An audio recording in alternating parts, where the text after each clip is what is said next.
Yeah, I mean, I suggest, I can't remember if we were bringing it back. Ms. Duran said next week. Um, that still gives us possibly another week if we need it, but, I suggest we put it on business and have some discussion next week. Although, again, as I mentioned, I'm hearing a couple of objections. Um, not hearing universal objection from, council on the list at this point. So I'd say, keep it on there. Keep in mind that I think we want an agenda item sometime in the future, possibly at our July 15th meeting, maybe, to talk about emergency operations and collaborations with the various folks in the region. Any other comments on this item? All right. Any public comment on this item? Dare I ask? Is there anyone online that would like to comment? If you're online and you'd like to make public comment on this item, please raise your hand. Not seeing any, Chair. Thank you.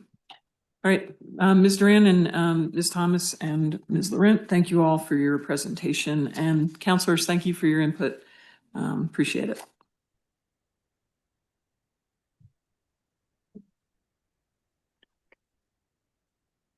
All right, we're going to jump into item D, 20132-25, presentation on council strategic goal, economic vitality, and quarterly economic development update.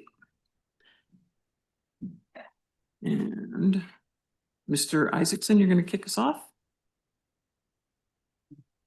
Thank you, Chair Cole. Yes, I will be emceeing this evening's presentation, but I will be inviting up a number of my colleagues throughout the presentation to speak to specific items and issues. So,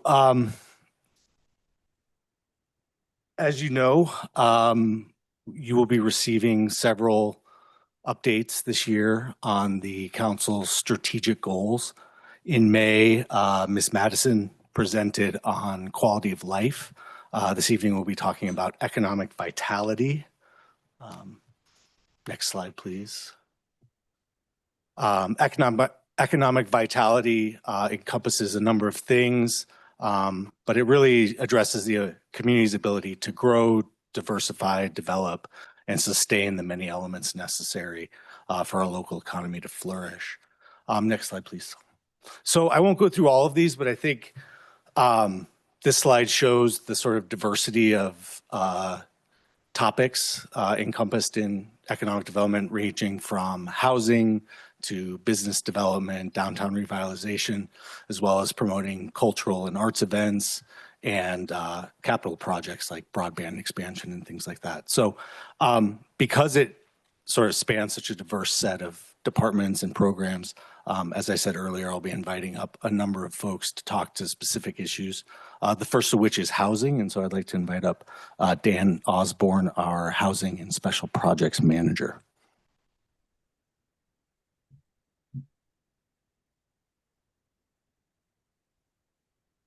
Good evening again. I don't know how I keep ending up on the top of all these lists. But I do want to walk you through sort of that housing and special projects, some of the things that we're working on, and then hopefully how these are all contributing then to economic vitality. One of the things that we started out was to increase the organizational capacity, and that really kicked off with getting the affordable housing plan done last year and identifying different partners and different groups that we could be working with.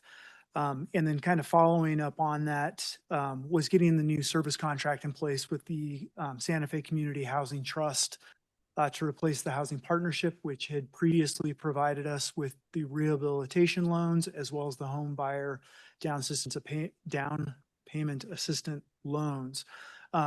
The plan is adopted, we're using it, and Santa Fe is on board. We just finished our first home rehab loan. Just closed on that. We'll be getting that project moving forward. We've got a handful more of those in the pipeline right now. Another program that we haven't had a chance to talk about, but I'm happy to sort of be able to bring before you tonight, is working with Housing New Mexico, which is formerly MNFA. MFA, New Mexico Mortgage Finance Authority, and their weatherization program. We've been doing a little outreach with them. They essentially fund a grant program for folks making up to 200% of the poverty level. So that's about $31,000 here in Los Alamos. And then they contract out with Central New Mexico Housing Corporation to provide those services that include things like sealing doors and windows, adding insulation into the attic and walls, repairing and replacing furnaces, hot water heaters, things like that. And so we'll be rolling that out in the next couple of weeks. You'll see, even though it's not a program that we will be administering, they will administer it on our behalf, and we'll work with them to do some marketing, get materials out, and see if we can't get an applicant pipeline going for them. And then the other big thing that we've been working on is the preservation and increasing the housing stock. We're still working on the increasing housing stock part, but we have made some progress in the preservation, and that's with the 87 deed restrictions on the 9th Street apartments. That project closes on the 30th. So just a couple, 10 days, whatever we are out from that. So we're getting really close to that. And then we'll get that program, get that moving forward as well. Next slide, please. And actually, perhaps, were there any questions on that slide? Okay. And so trying to one of the other big parts of the program is trying to have the facilitated conversations in the community. A lot of work has been done on North Mesa. We've gone out, done, sort of before I got here, had done all the design charrettes and work with the community to see what sort of housing and neighborhood they'd like to see developed on that site. We got a lot of feedback on that was instructive for us then to start looking at sort of that transportation and infrastructure study that we needed to do to make sure that we could deliver sort of that community, what the community imagines on that property. As I alluded to earlier, we just got the draft study back. We will be diving into that as staff. We'll route that into the different departments to get their feedback and kind of truth that up, and then get that last little bit done with the sewer inspections and get that, make a report back to council at some point on sort of what we found, and have a chance to also get back in front of the school board and engage with them a little bit more about the scope and range of a project that we might be able to get off the ground sort of short term, or if we want to have a long-term look, but that'll be sort of the next step in that community conversation. And then certainly the budget guidance that we got a couple of weeks back, or about a month ago back, to dedicate 1/4 cent GRT to the housing fund. Very appreciated, and goes a long way to helping create that funding source that we need, not only to do projects, but to leverage that money to help fund projects, or to get grant money or other loans that might be available to do a lot of the important work that we're trying to get done. So we're very excited about that. In the last two on this, the regional coordination, we really are working hard to get off the hill and have conversations with our neighbors in the area.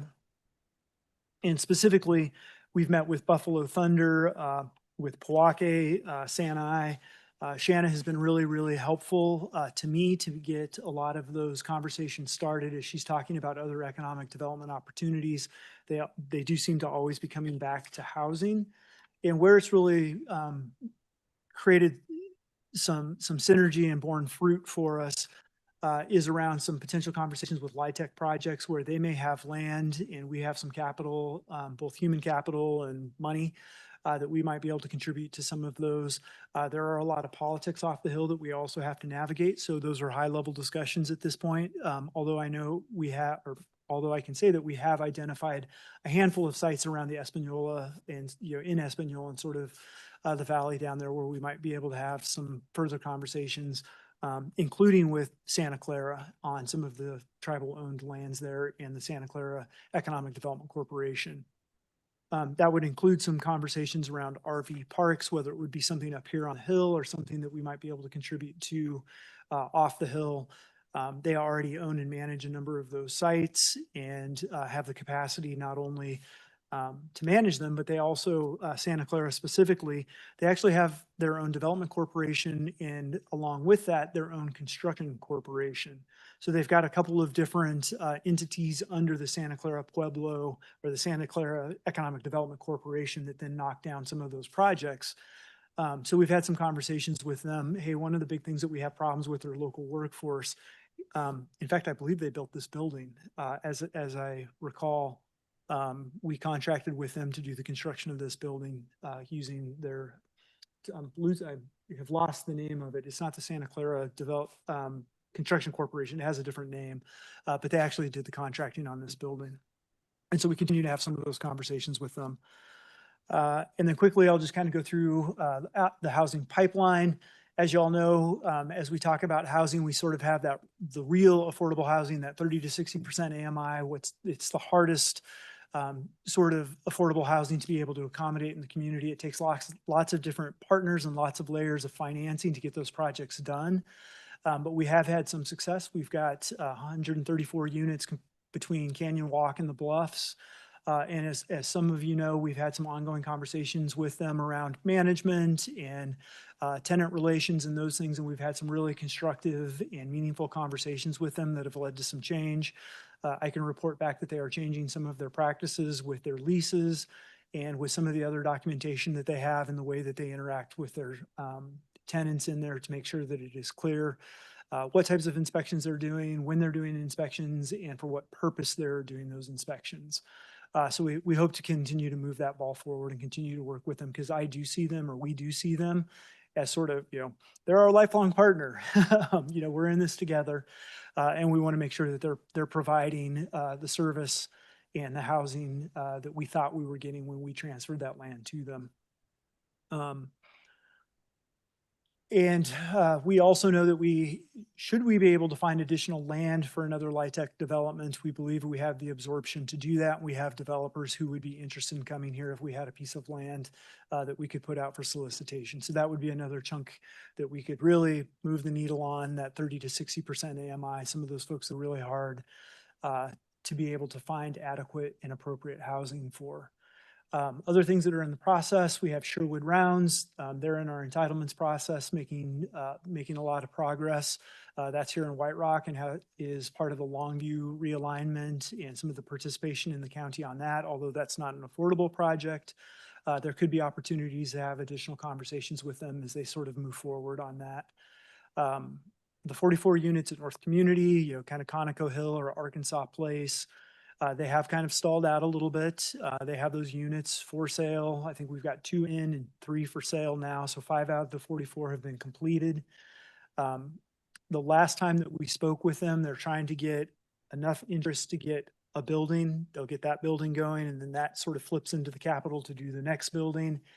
So they're trying to take, I don't know that I want to call it a phased approach, but they are trying to sort of reassess how they can get that project moving again. But that's, again, private development, and it is really sort of, they're working on it, and we're here to support if we can, but not a big role for the county on that one. Certainly the Hills apartment, we're all waiting, have bated breath to get that one across the finish line. There has not been a lot of work on the site over the last month or so as Pavilion, the ownership group, have been working through their contracts and some of their plan amendments and other things that they need to get resolved in order to move that forward. The good news is they are doing work. We have received many of the plan amendments that we need for our building inspections to be able to get back out on site and get them to the COs. They're hoping that will happen some point later this year. And we're excited to have them back out on the site. Mirador, that's another transfer property, formerly the A19 here in White Rock, just a little bit west of us. They continue to be moving forward on their projects. We're working with them on some of there's a lot of terraforming going on out there, and there have been some ongoing conversations about the retaining walls between the lots and some of those things that we're navigating with them to get across the finish line. But they are continuing out there. So we do have a lot that is in progress and moving forward. Many of them are former transfer properties that came to us from Lanel and that we then were able to flip out to the development community to get housing built on. I think we've got, if you sort of total all of that up with Mirador and Canyon Walk, the hills, the bluffs, we've got about 400 units that are coming online, and they come on slowly, but they are coming online. Next slide, please.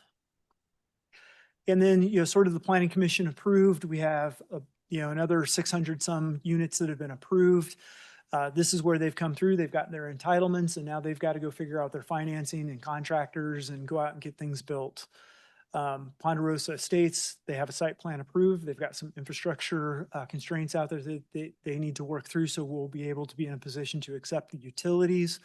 Arbolada, they have recently come back in with that. Actually, we need to update that. Just last week, they came in and went through Planning and Zoning Commission and got their sketch plan approval for 137 units, I believe.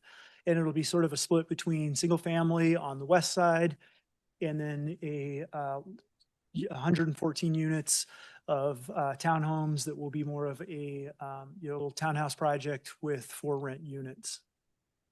And we're excited to see that moving forward through the entitlements process over the next little bit. We've already talked about Mirador. That's all moving forward. The mixed use, we're anxious for that to get going as well, but they're finishing up phase 3 now of the original development and should be moving this way.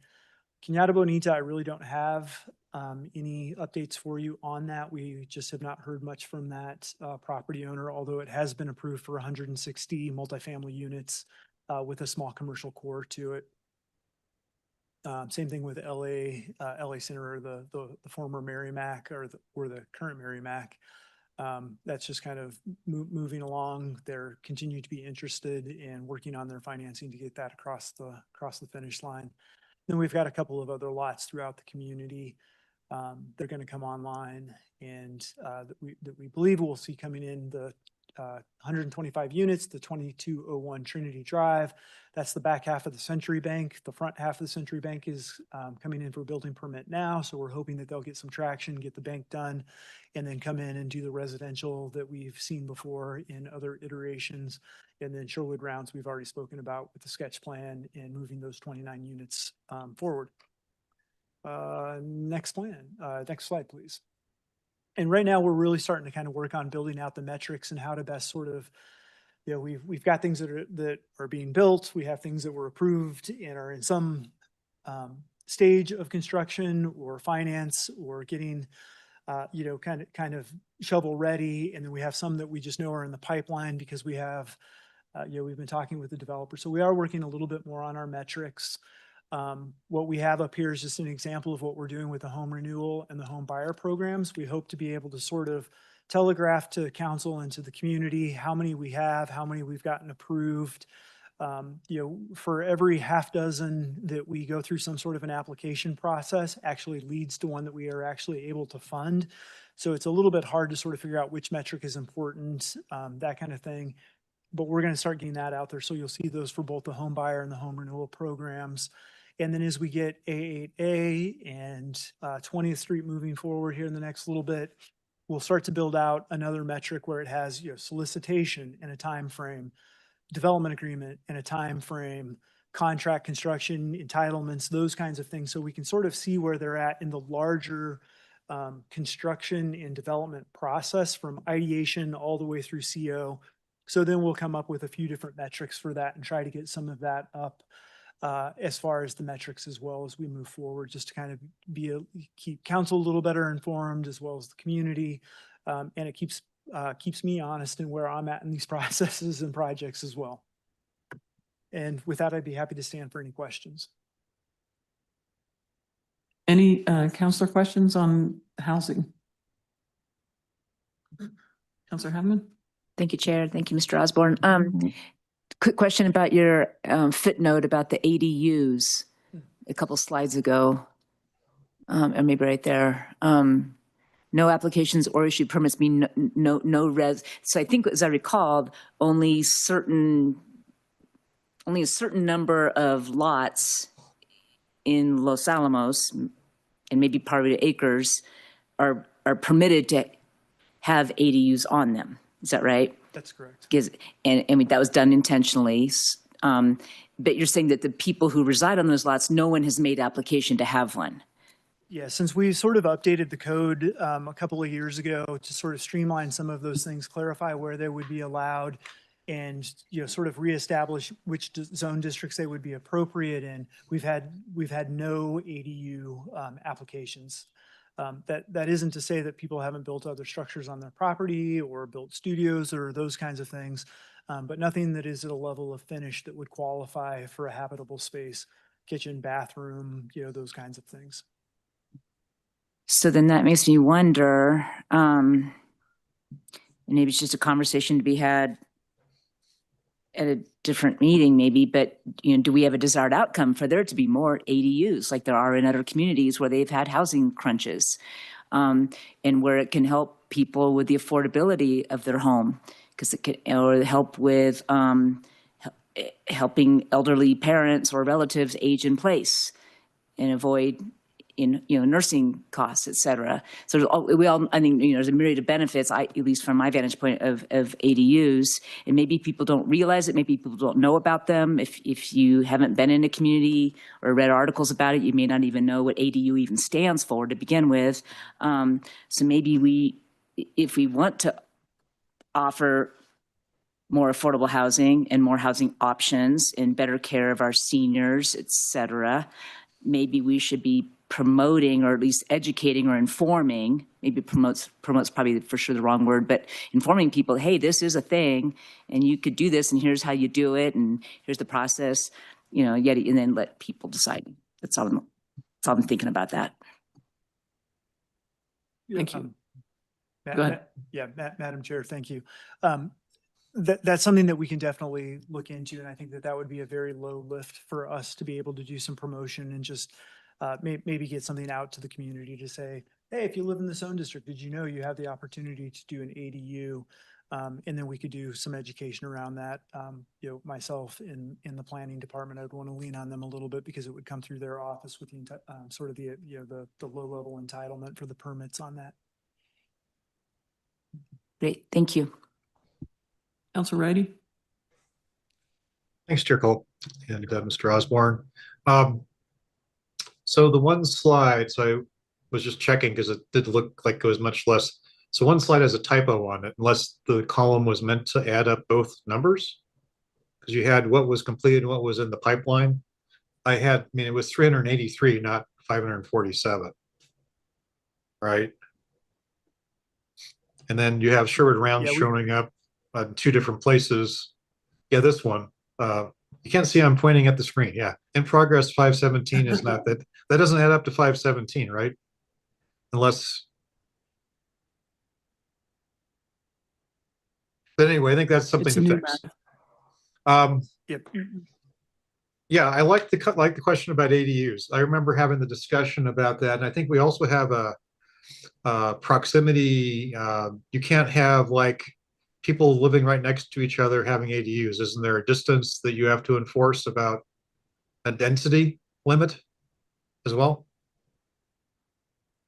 Madam Chair, Councilor Righty, there are a number of different things that we would look at if somebody if somebody were to come in and engage our office about an ADU on their property. We'd be looking not only at the zone district, we would be looking at building setbacks, we would be looking at the building code to ensure that there are proximity and separations between structures. Typically, it's about 10 feet unless you start doing some fire rating, different things like that. So there are a number of different internal county departments that, all within CDD generally, that would be looking at those to help somebody appropriately place an ADU on their property. So it's both the planning department and the building department that they would need to have some interaction with. Yeah, I understand that, but I thought that when we adopted the code change to allow them, that you couldn't, for example, have a next door neighbor that had an ADU and you could have an ADU. That's my recollection, but maybe that's incorrect. So I think it's worth looking at the language that we have, and I guess since people aren't doing it, but that's one part of it. But I would like to look at that and see if that the code, the way the code's written for ADUs is appropriate. Because I just think conceptually there could be neighbors that they both, like all the conditions you outlined, they both perfectly qualify for having an ADU. But it might be the case that the way our code's written, that the second neighbor could not get one. So that's something I think to look at. Another thing I wanted to look at was parking. So I know that there's been some discussion about parking and how parking minimums add to the cost of housing. I understand we live in a fairly remote area, but I think that that's something worth looking at if we're talking about things that might help with affordability of housing. And since we're talking about workforce housing, so I think that's something that we should also look at. So maybe we can get some briefing to council about things that we have changed, but maybe want to rethink and maybe look at some other alternatives. Because my understanding is we're getting some development code is going to be coming back to us with some changes already. So is that something that can be integrated already into the changes you're looking at? Thank you, Councilor Wrighty. Chair Cole, through you. We are in the process of amending Chapter 16. We are working right now on Articles 2 and 3, I believe, and we'll be bringing those changes forward later this fall. We will, these are sort of looking at sort of clarifications and minor adjustments, not so much substantive changes to the code. I think those changes are coming later, and that would be the time would be appropriate to look at things like minimum parking standards, ADU density requirements, things like that, to make any necessary changes to make housing both more affordable and easier to develop in the community. Okay, appreciate that. So also appreciate the numbers. And just to comment about these are, a lot of these are land transfer, former land transfer parcels. So I was trying to think, since I've been on council for 6.5 years, I believe that the Arkansas Place might be the only development that has broken ground that is not on a land transfer parcel. Does that sound correct to anybody? That does in fact sound correct. Okay, And first, let me apologize for the numbers not being correct. I do have another spreadsheet that I'm holding up that I don't know that you can see Yeah. that has all of the numbers and includes the land transfer parcels. And typically the projects that have been successful most recently have been on land transfer parcels. Okay. You know, going back to kind of 2017 timeframe. right. And there's actually a practical difference between breaking ground and actually completing the project, or substantially completing the project. So, and I don't think we've had it. So there's been 0 projects that have been substantially completed that are on private land. And maybe this is not an economic vitality question, but I was just wondering, do we know what is stopping projects from being started or successful on private property? Because I think that I've been to other communities that have had projects completed in the last 6.5 years. Madam Chair, Councilor Wrighty, I have too, and it can get done. So as we look at these, you know, I've got this sort of little spreadsheet that I sort of track for myself. And as we look at those Ponderosa Estates, for instance, 48 units that were approved up there, single family detached, market rate. There's inadequate infrastructure up there. They've got some issues where the infrastructure was not properly engineered and constructed to county development standards. And until those are brought up to county standards, and it may be as simple as, you know, get in there and video the pipe and show us the engineered drawings. And then we can have the conversation of whether or not that's something that we would bring into our system or not. And I may be oversimplifying some of this, but there are just some other issues on some of these projects that we may have an ability to help move the needle. But ultimately, we need the land ownership and the partners to sit down with us and to talk through some of those issues. Arbolada, that had sort of been a private equity and getting the right deal that was acceptable to the homeowner or to the property owner. We believe that the most recent project that's going through that I alluded to earlier is viable and has a development partner that will be able to deliver on that project in a way that's acceptable to the property owners who will be selling the property. Cañada Bonita, we have heard that it just comes down to they didn't price it right. And other than that, we really don't know, just that what they got entitled, the 160 units and the commercial core, they then were not able to go get financing for to get that project done. And so that's just a risk question to the folks with equity and capital on whether or not they want to back a project like that. And that's sort of the thing that we keep hearing with Merrimack. Cost of capital went up. Their pro forma has a bigger gap in it that they anticipated. Also true, with other projects that we hear about. And that's sort of where it's at, is just the cost of money continues to go up. And it's just hard to finance these projects. That seems to be the thing, the most common sort of refrain that we hear from the development community. Getting through our process as far as the entitlement is not the challenge. It's once they get the project entitled, then going and getting the development partners who will back it and give them the money to build and get an appropriate return on investment in a time frame that's acceptable to them.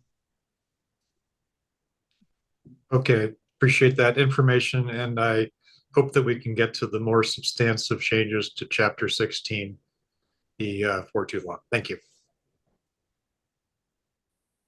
Counselor Hand? Thank you, Chair. Basically, I really appreciate the presentation and an update on where we stand with housing and the different stages of where we are with actually completing housing.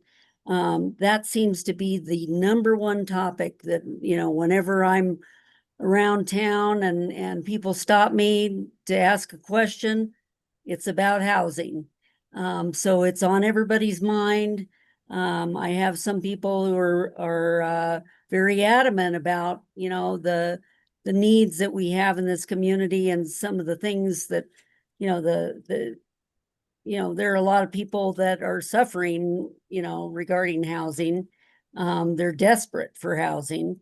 And so I was just wondering, do you have an update, like an updated flyer that you're distributing to people so that they have some idea what's going on? Because, I basically talked to them about all these projects that are in the works, and they don't seem to know much about it. They're very surprised to hear there are all these projects that are in one stage or another. But, they just haven't noticed any progress. So, some of these people, they have come in from other communities and they're, a spouse has a new job, or both of them have a new job at the lab. And, and they're looking for any place to live, and they're just having a horrible time. They're living in the ADUs and people's basements, et cetera. And, as long as that's available, and sometimes that's just temporary.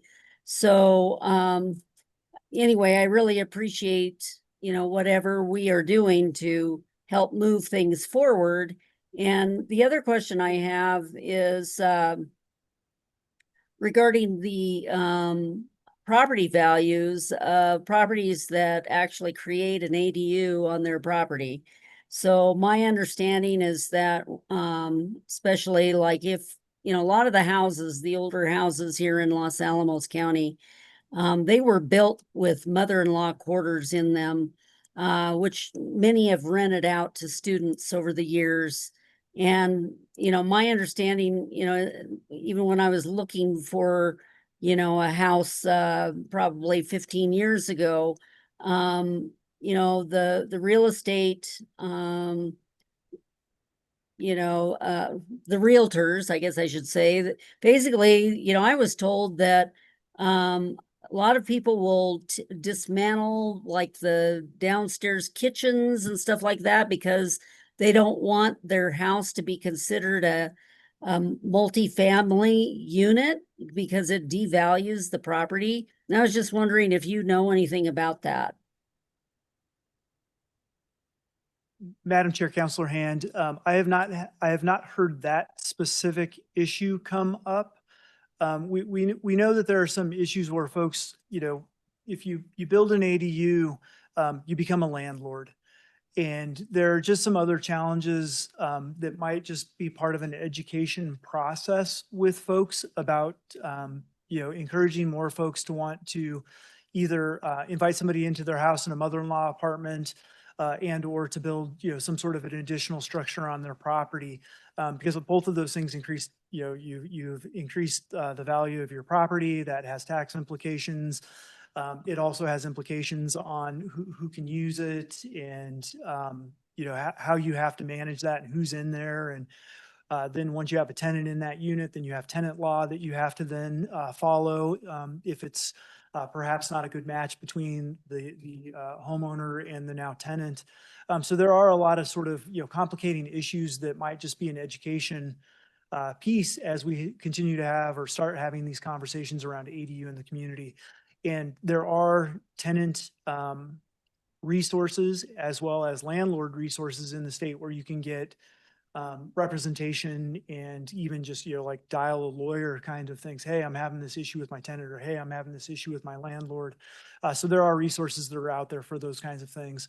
We do have the tenant on our housing resource page for resources for renters page. So we do have some of that information on there, but I understand that it is often buried. And when you're in the moment, that's the last thing you want to do is go look through the housing page in Los Alamos to try to find that. But we hear you, and those are education things that we can work on. Thank you. All right, any other questions on housing? Just so you know, this is only one part of the economic vitality presentation. Not that I'm discouraging any questions. All right, moving along. Thank you, Mr. Osborne. Thank you, Chair. Next, we'll invite up Dr. Shanna Sasser to talk about local business engagement, retention expansion, downtown revitalization, as well as tourism and special events. Thanks, Shanna. Thank you, Madam Chair, Council. I'm excited to be here tonight. And I have to tell you, when we started putting this presentation together, there was so much good stuff. We had to say, okay, we got to keep it manageable.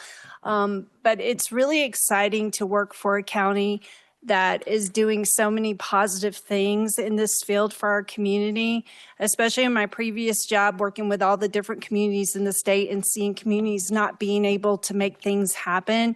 It's so great to work in an environment where we're doing so many positive things. And I just want to say, thank you to you guys for your leadership, and thank you to my colleagues, because it's so much fun to work in a place where we're actually creating positive changes for our community.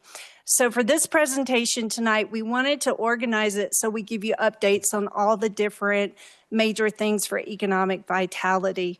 My part's a little different because I was asked to combine the small business quarterly update into this, so we didn't have two presentations tonight. So mine's going to be a little bit different than everybody else's. So I'm just going to go through this list, and then at the end, I'll stop for questions. So for business retention and expansion, so we've been engaging with our local businesses to address their needs. Anita Barella's doing a great job. She's hitting the pavement. She's talking to businesses. We created a type of check-in sheet where she's getting information from them on, do they need funding? Are they expanding? Are they having staffing issues? So we get a better, more intimate knowledge of what the businesses are dealing with. And then Anita's coming back to me, and we're brainstorming and looking for resources and going back to them to try and plug them into those resources.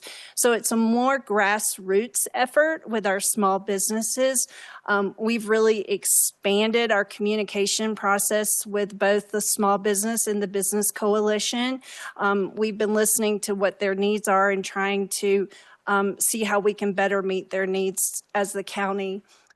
So some of the things that she's done is we've consulted with them on their signage programs and issues. And Lauren later is going to talk about their new signage program. And we've been trying to connect them with money and funding resources to help them with their signage. I have been doing a lot of outreach to site selectors.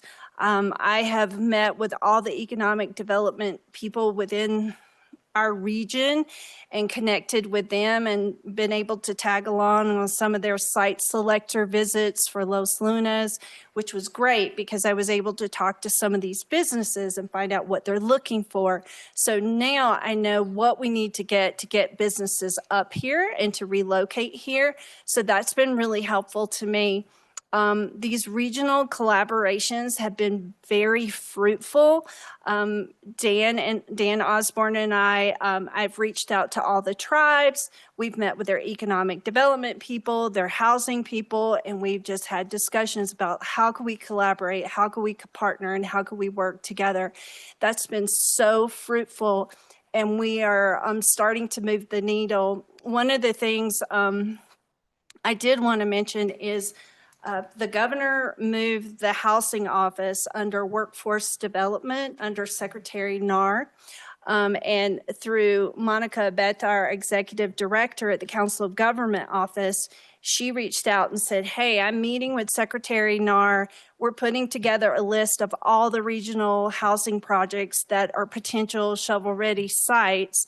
So Dan provided the site projects that we had.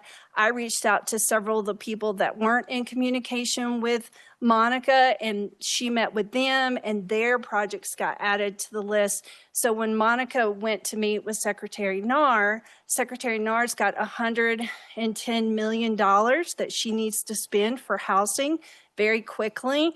So she was presented with a list of all the potential housing projects in our region. So we've really been working collaboratively well and starting to build relationships with our neighboring partners to see how we could work together to crack this workforce housing issue that we're all facing. The regional collaborations also, we have been discussing with the Regional Development Corporation on how we could work together to create a vacant commercial property list and how we could work together. One of the things that we see, especially in our areas, we have young tech startup companies.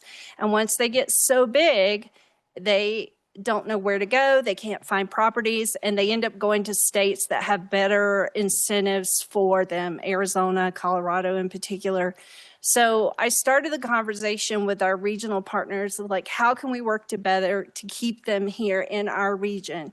So we are working on putting together a system where we can collaborate, we can communicate, and we can find properties to keep these businesses here in our area and find them the facilities they need to stay local. We are also moving forward on a project to see how we could work on outdoor recreation and marketing for our region and how we could leverage. If you're in Taos or you're in Santa Fe, maybe you see a video of skiing at Pajarito. So if we have tourists in our region, how can we get them to travel out and see other areas? So the regional has been very fruitful in this quarter for our department. So we've done a lot of presentations and tabling at Creative Industries, Women in Small Business, Business Coalition, Leadership Los Alamos, and we participated in the Santa Fe Business Expo. Last week, I participated in a new conference that's called Atomic 66. It is a tech conference that's held in Albuquerque, and that was an excellent resource because it showed me all the small tech startup companies that I didn't even know we had here, from young lab techies that are trying to grow an idea. So I learned a lot of resources, venture capitalists, so how we can plug them in and help them grow their companies here in Los Alamos. So we're planning to do a lot of workshops The first one we're going to do coming up is going to be that home-based business. We're going to provide a workshop to help them, walk them through the process. For us, it's going to help us connect with some of these home businesses that we know are here that just aren't on our radar. And that's going to be July 15th at 5:30 here at this facility. We're also going to do permits for special events, business regulations and requirements. We're going to have a rollout of the MRA and the retail LEDA application process, navigating use regulations. And then in the fall, from my contacts last week, we're going to host a tech startup series to help young tech startups learn how to patent their proprietary work, how to get funding, and how to get their companies rolling. And we're going to shoot for fall for that. Next slide. Sorry, mention, hold on. Okay. So downtown revitalization. So our goals is to complete the sign code updates and align with current planning and development standards. We're supporting the redevelopment using the White Rock and Los Alamos Town Site Metropolitan Redevelopment Areas, or the MRAs, LEDA, and public-private partnerships. So on the right-hand side, you'll see the actions and the timeline for each one of those items. But it's great. We're moving forward on all the things that we have as strategic goals, and we're cranking along. Next slide. Tourism. So tourism is doing really well, and I was very nervous at the beginning of this quarter with everything that we were hearing for the national parks, but I'm comforted in the fact that it's been pretty steady. So you can see our numbers. We're slowly creeping up. We're not back to the 2019 levels, but we're slowly making our way back up to pre-pandemic levels. Some of the things that we did this past quarter is we merged the community events websites, and Ellen has done an excellent job at managing that and making sure that we have clear communication amongst all the tourism entities, and we're putting their events, keeping it updated, and making sure there's not an overlapping of them. We're collaborating with neighboring communities on events. For the Jemez Mountain Trail runs, they had over 600 people participate in that. And we set up a booth and we provided them with tourism information while their families were here. I've talked with Buffalo Thunder because one of the issues that we have is hotel capacity, right? And so I've been talking with Buffalo Thunder about could we use their shuttles and use their hotel as additional hotel capacity so we could bid for some of these larger sporting events. So that goes back to my regional partnerships and how these partnerships are really helping us kind of push the needle on some of the things that we need to work on. We are working with the Jemez Riders on a charity event for the September 5th concert night.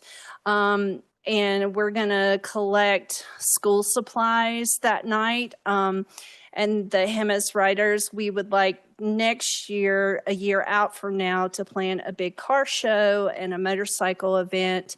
But this year we're going to do just a charity event and have host by the Jemez Riders and put a tent during the concert on Friday night. One of the interesting things we attended this quarter was we went to a trail guide meeting that was hosted by St. I. This was really interesting to me because these were independent guides that take tourists all over our region. And I was not expecting it, but there was 50 trail guides, independent vendors that take people all over our area all year long. And we hadn't even realized that was a potential market for us to tap into. So they have a trail guide association. We're talking about maybe hosting them here in the fall after their season slows down. And we provided them with our activity guides and our summer guides to help them see how they can expand opportunities to bring tourist groups up here to the area. We are also getting a list from New Mexico Tourism that is providing us with the bus tour groups for Albuquerque and Santa Fe. As soon as we get that list, we're going to provide them with some nice menu items about things you can do in Los Alamos, and hopefully that will help us expand our tourism also. Next slide. Okay. So, you know, we're always working to improve communications between us and the organizations and attractions. We created the tourism working group this past year that was very effective. We got a lot of positive feedback. We're going to have another debriefing after Labor Day when we bring that working group back together. This year we worked on creating and consolidating the calendar. And so when the group comes back, we'll talk about their challenges that they had during the tourist season and decide what we want to work on this next winter. We're exploring markets for niche tourism, outdoor recreation, the senior groups. I am taking senior centers, activity directors, our guides, our activity guides, and we're working on getting some of these senior groups to start coming up here. We're working with Corey. Corey's on a new outdoor recreation committee for the state, and he and I are starting to have conversations about having something this fall to work on regional outdoor recreation together. I presented at the New Mexico Hospitality Association of Governors Conference on niche tourism.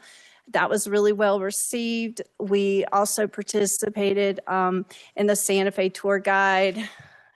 We just got the adventure guides. They just came in June 12th. We're getting those out. Tomorrow, the back of my car is fully loaded to distribute to the visitor centers and senior centers in our region. And we've accepted our New Mexico True grant, and we are continually working to expand our influencer and social media outreach. Next slide. This we just wanted to show you so you could see how our lodger's tax revenue continues to grow. It's still growing on a steady pace. So that's very positive, and that will give us more resources to put into tourism. Okay. Okay. That's it. Any questions? Any questions from counselors?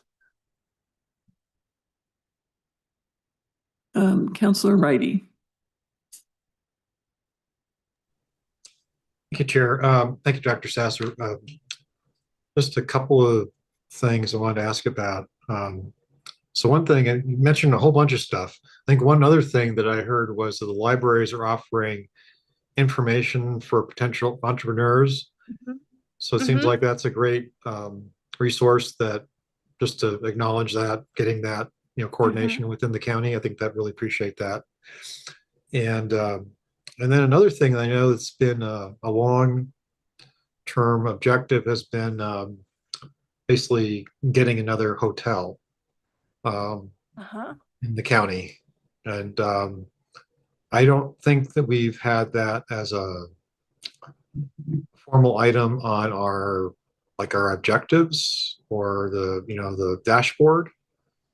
So I just wondered if there'd been any discussion about what all is involved in getting a hotel. I know that there might be some rooms that could qualify for that short-term housing, as some projects we've seen, but I don't think any of them, nothing as tangible has proceeded. So I just wanted to get your take on the hotel capacity and adding that as another objective.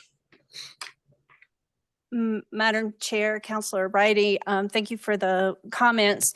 So the library, yes, we are putting together a video series with the county, LACDC, the chamber. We're creating a series of videos all about small businesses and entrepreneurship. So it's in production right now.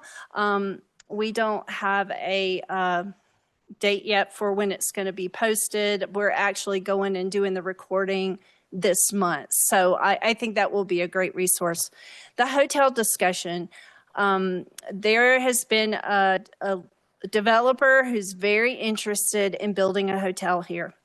And I have sent him to multiple private landowners in town. Anytime I hear of a possible property, I send it to him, and none of those have worked out. So there is definitely interest in a developer currently to build a hotel here. Our issue is finding a property that he can get for the right price. And so I'm actively looking, Lauren, myself, the chamber, Jacqueline, we are working as hard as we can to try and locate properties. And that goes back to the site selectors. All the site selectors I've met with, they want to buy a property. They don't want to lease it. And, you know, most of our property here that's developable, a lot of it's owned by the school system that wants to lease it out and not sell it. So, you know, we're working on it. I wish I had an easy answer. But the land issue just constantly comes back to stalling programs and possibilities for our community, is having access to developable land at a good price for a developer. Okay, and I guess, yeah, the other part of that was whether or not it should be officially, I think it has been in like is it the tourism implementation plan? Had the hotel as one of the key items. So I think it is in county documents as a objective. Just I know you're working on it hard. It just again, this is another thing I do get questions from people about, the county's interest in doing this, but appreciate you working on it. I'm just suggesting maybe it be highlighted as something that's a priority and that we are tracking progress on it. Thank you. Thank you, Councilor Righty. Councilor Hand?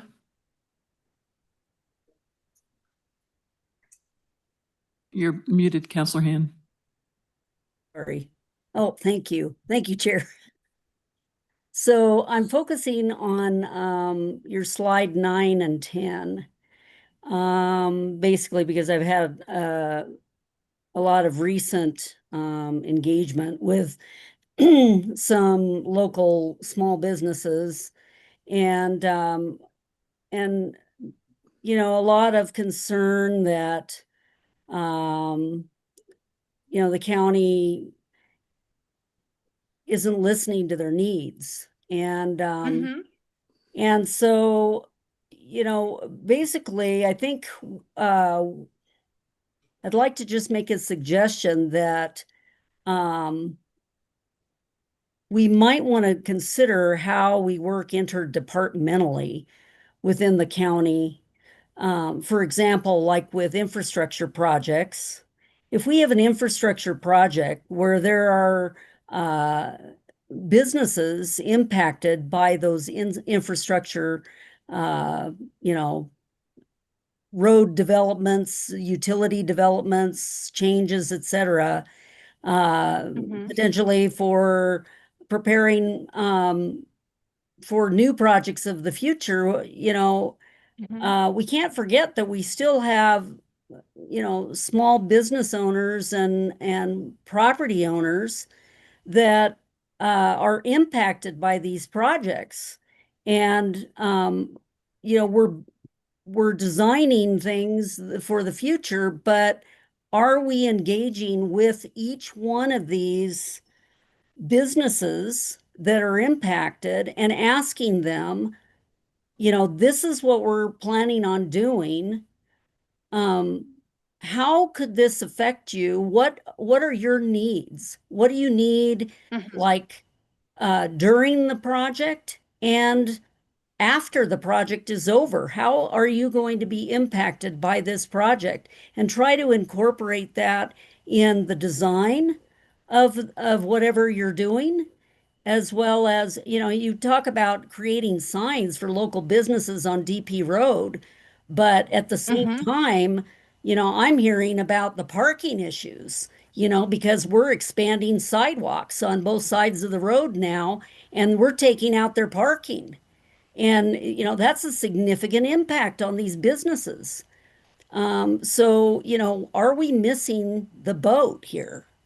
In what these businesses need? Do they need signs to say, hey, there's businesses down here while we're doing a road project? Or do we need to think, hey, we're going to put in a sidewalk so that you have no parking anymore? And, we're doing that because we think there's going to be pedestrians walking across your industrial site. So you can't park there. So I've just had a lot of frustrated businesses approach me recently about these types of things, and they felt that they had no engagement at all prior to people tearing up the road and putting in new sidewalks, etc. And nobody talked to them. And we just say, oh, we've got a town hall, and we expect that these businesses are all going to show up. They've got a lot of things. Madam to do. Chair, Counselor Hand, if you'll give me a moment to respond to that. So we hear you, and we have a perfect example of this is our DP Road project. So we were hearing the same thing from the businesses on DP Road. So Anita Barella went out to all the businesses on DP Road. We've met with them multiple times. We've partnered with the Public Works Department to say, hey, what can we do better? And how can we take these lessons forward? So one of the things, as my slide said, is one of the things they were saying is that people didn't know they were open. So we purchased some additional sandwich signs, and we put some signs on the road to help people understand that the businesses were open. We also started working closer with Public Works on the DP Road project to do outreach to the businesses so that they were not only getting the weekly outreach from the Public Works Department, but they were also getting outreach from Anita. And one of the conversations we have had with Public Works is like, we've learned a lot of lessons through this DP Road project, and how can we take these lessons learned when we start the Trinity Road project next year? So we have heard this, and we've addressed it with both Public Works and our department to see how we can partner and work better to respond to the local businesses when we do an infrastructure project. I appreciate that. I'm glad that you have been engaged with people on DP Road. There are people on DP Road that I am engaged with as well. And I'm not hearing that they're having this type of engagement. I've only heard that this was a big surprise and, and a little too late, too little, too late. And so I hope that we're going to do better in the future, because we've got some, business owners out there that feel, Los Alamos County has really let them down. Okay. And, I'm sorry to just put it all on you. I know it's not all you, but, I think we all need to just consider the different ways that we impact the people and the businesses in our community. And if we say that we are pro small business, then, how do we support small businesses? It isn't just if they ask for money. There are a lot of other ways that the county impacts our businesses, and we might not have to go out and look, and encourage new businesses if we weren't losing them. And why are we losing them? Because maybe we're not so kind to our small businesses. And, I've just heard a lot recently. And so I apologize for taking it out on you, but, it really is something that has touched me. And I hope that everybody can learn something from this of how we can do better. Agree. Thank you. Thank you. Counselor Rigor. Thank you, Chair. So you had a section there on your view graph about retail Lita and what is Mhm. that plan? You didn't go into too much depth on it because you had so many things on the view graphs, but can you go into a little bit of Okay. explanation?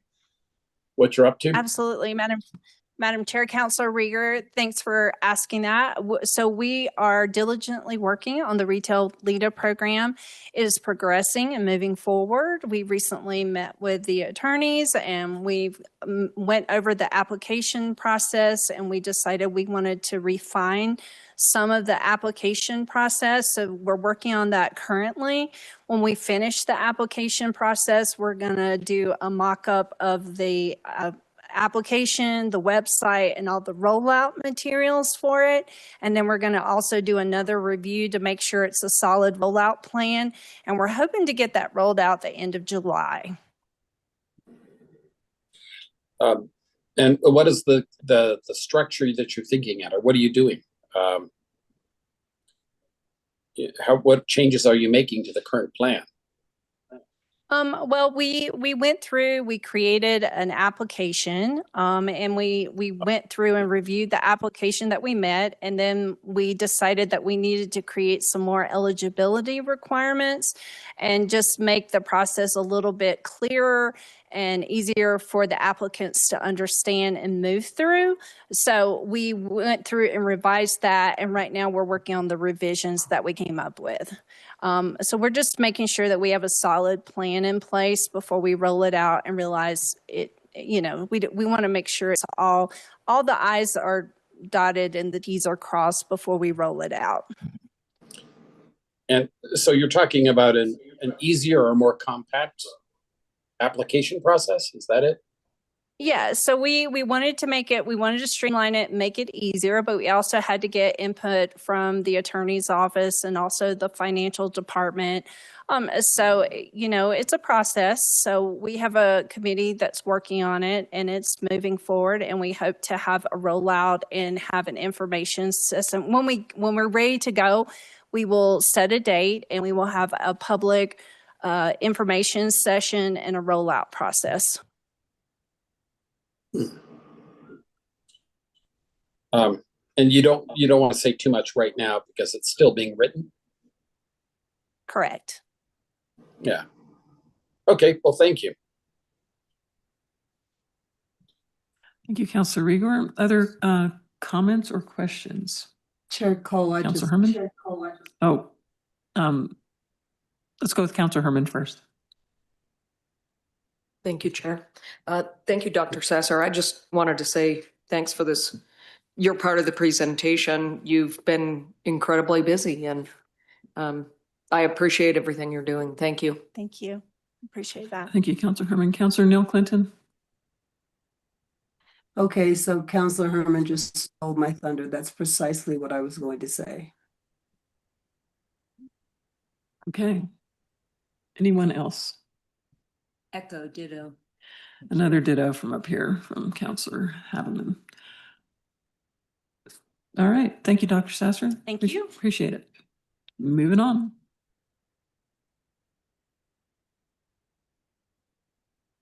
Next up, we'll have Community Services Director Corey Styron to discuss events, education, arts, and cultural amenities. Thank you, Chair and Council. I would also be remiss if we're talking about tourism, that we play a huge role in that with a lot of our venues. So while it wasn't really brought out, you know, we do have the ice rink. The action you took last week is going to be a huge opportunity for us for that. The Aquatic Center, to remind you, we have international visitors that come every couple of years to the Aquatic Center and do high altitude training from Japan. This week we have had 10 different preschools from Espanola and Hawaii Valley up here at the Leisure Lagoon that are using that as an activity. So while some of those don't seem big, those are people that are getting exposed to Los Alamos, that hopefully they see something cool and they bring mom and dad and the rest of the family back at another time. So as we talk about the infrastructure that we're doing with our parks and elements, we want it to serve our community, but let's think about the splash of where we can get something that adds value for a potential regional activity that people come to town with, as we all like to have. On our educational arts, cultural, and historic amenities, we have 5 major contracts that we oversee for that. Plus, we also play a role with the library and our recreation division. Here are some of the events that the Historical Society has held. I think most importantly is they've had about 2,700 people participate in their programs. They've had over 26,000 people attend their visitor center as a visitor service. And they've given over 2,000 tours in our community on our historical district. Next slide. The Arts Council, another huge partner with us.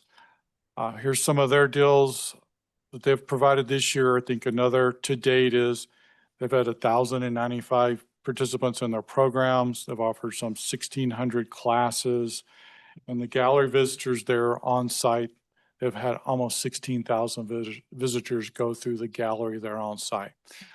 We have another popular gallery, the Step Up Gallery, that is now managed by the library. But again, that's another venue that we have. Peak, 25 years of great success there. They really partner with us on our outdoor education, as well as our wildlife program that we've been having over the past couple of years. But again, they've had over 13,000 participants in their programs.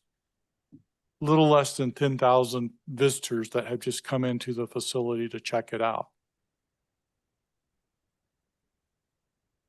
The public library system, this is a jewel. They do really great work.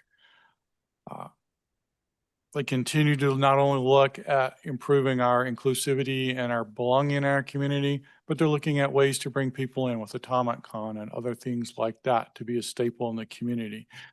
You heard they're being a partner with our economic development as a resource.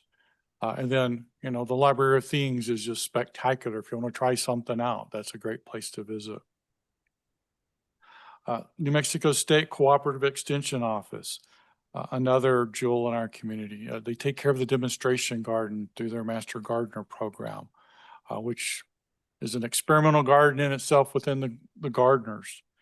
They do a lot with food preservation and safety, and they fill in that critical need of helping celebrate our historic diversity with our ranching and 4-H community. Through this year, they've given 3,500 different programs around the community and region. They serve about 1,800 youth with their 4-H programs and their youth leadership development programs. For multiple programs for different youth, they also do some outreach to Espanola, as well as partners with Rio Arriba County. One that did make it to your slide was Little Theater, a great community partner and asset that we forget about sometimes. But they've had 4 performances year to date that have had a little over 1,100 people be as part of the performances. They've had 2 workshops. Each one of their performances takes between 20 and 30 cast members and backstage hands to pull off that are community members that just have a passion for this type of activity. Also, our team works really, really heavy that a lot of these could be considered tourism events as well, as we're trying to find that fine line. But the concert series has been huge over the past couple of years. We're seeing about a little between 50 and 60%, depending on what the concert is, they're from off the hill. So they're coming up here, they're enjoying our community. Our food truck vendors love them. Again, another avenue where we're helping with small business development. We have people as far away as Albuquerque coming up that want to be part of our summer concert series as a vendor. If you've been there and had anything from the bakery lady, she's from Albuquerque. We have a lot of local people from Espanola and the rest of our community that participate. It's also a great fundraiser. The Key Club has been out too, so we also help our local nonprofits within that. July 4th, we've kind of tweaked that up with the drone show. We're going to have a massive event up here, again, just for everyone's reminder that it'll be held up here at Ashley Pond this year since Sperry Field is under renovation. But we've been working really hard to figure out all the logistics with that. And we've also had initial conversations about what we're going to do next year for the 250th anniversary of the country. We've also expanded our events out at the stables with Gymkhana, the rodeo, and our royalty court.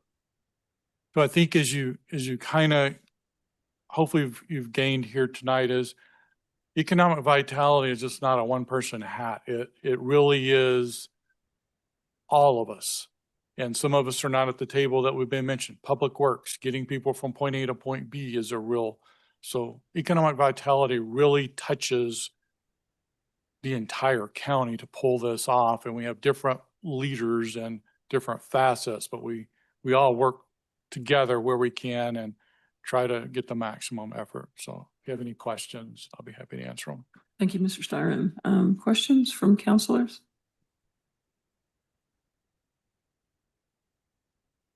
Might be a miracle. There's no, oh, Counselor Righty. Sorry, no miracle. Thank you, Chair. We understand the reason why we have this long list of events the county puts on or assists with that are important to the community members, also can be drivers for tourism. I know we do have access to some services to understand what fraction of people are, look like they're from out of town. I guess we can't 100% sure because it's based on the cell phone data. Are we tracking that with different kinds of events that we are putting on? Chair and Counselor, yes, we've had a little hiatus with some contract negotiations and renewing contract, but we have data. We just can't get to it right now.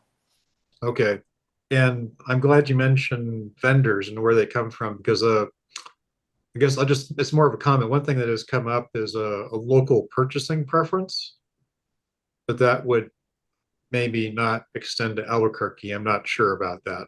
But that's something that has come up in the past and there's something to think about, but obviously it's not, it would be nice to support local businesses. We just heard that on the last item, but we also want to make sure we get people a diversity of things to enjoy up here too. But so I just wanted to put that out there for our thinking. Thank you.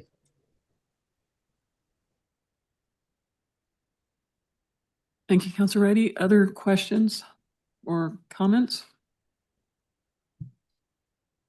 All right, Mr. Styron, thank you very much.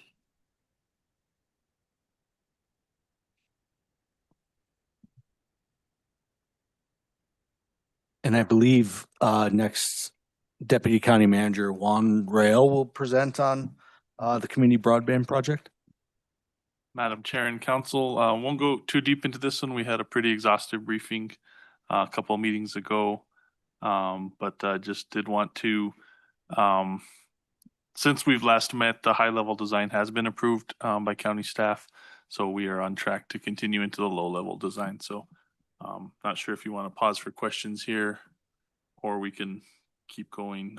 Middle Mile, San Ildefonso is currently installing. Anybody that's been up and down the hill recently, they're installing the 11 miles of fiber to connect the county's community broadband network. Again, county contributed $2 million towards this project. And we are still finalizing the long-term operations agreement for that said use conduit.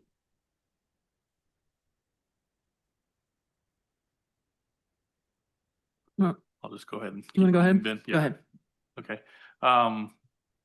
DP Road, as we were in the meeting tonight, they were still paving up until the last truck got there before dark. So they're making a lot of progress on DP Road. Hope to have all the paving completed very soon, hopefully maybe within this week. For the roadway, at least, there's still some paving adjacent to the businesses that has to take place. New Mexico 4 Crossing Multi-Use Trail, again, a project that you all have heard about. We anticipate to put that project out for construction and begin construction later this year. Denver Steel's Phase 2, similar timeline, looking for a late 2025 construction. Award wayfinding signs, you have seen our first sign come into town near the county line. And there are project phases for implementation of those. So again, those orange cones you see all around town, those are bases for the wayfinding signs. The women's dormitory, we're at 60% project design and currently in review. The Little Theater, another project we've heard about. We anticipate the asbestos abatement to begin in June. The Jemez Mountain Fire Protection Project, the first 2 phases are currently under construction, going up the ski hill with the closures partial week, but not on the weekends. And then the CPACE program, the ordinance is in effect, and several trainings have been held on that. And I believe that concludes the totality of the slides, and will all be available for questions. Thank you. All right. Questions from counselors or comments? Any additional? Go ahead, Counselor Ridey. I'm kidding. All right. I could always make a comment if you want me to. No, that's all right. You don't have to. All right. Thank you very much. It was a good presentation. Really appreciate it, and good discussion too.